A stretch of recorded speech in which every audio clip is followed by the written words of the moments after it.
బావా బావా నేను ఒక డెసిషన్ తీసుకున్నాను బావా. ఏంటది? ఇంత చదువుకొని ఖాళీగా ఉండడం ఎందుకు, మీ ఆఫీస్లో నేను జాబ్ చేస్తాను బావా, రికమెండ్ చేయవా కొంచెం నన్ను? మా ఆఫీస్లోనా? ప్లీజ్. సరే, ఇంతకాలానికి మంచి డెసిషన్ తీసుకున్నావు లేదు. నన్ను రికమెండ్ చేయ బావా. మా ఆఫీస్లో రికమెండ్ చేయాలా? చేస్తలే కానీ నీకు ఎంఎస్ ఆఫీస్ తెలుసా? తెలుసు బావా, బ్రాడీపేట. రోజు స్కూల్ దాని ముందు నుంచి స్కూల్కి వెళ్ళేది నేను, తెలుసు నాకు అది. బ్రాడీపేటలో తెలుసు నాకు ఎంఎస్ ఆఫీస్ తెలుసు, బాగా తెలుసు. రోజు పిల్లల్ని దింపేది ఆ రూట్లోనే నేను. కంట్రోల్. నీకు ఎక్సెల్ వచ్చిద్దా? కామెడీ చేస్తున్నావు కదా నాతో.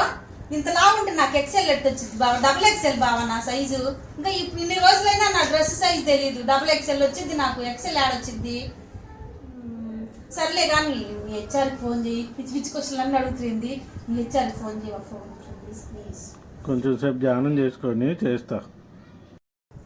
ఇంట్లో వాళ్ళే హెల్ప్ చేయరు, నేను జాబ్ చేద్దామంటే చేయొచ్చుగా. అడగంగానే ఏ ఒక్క విషయం కూడా అడగంగానే చేయడు.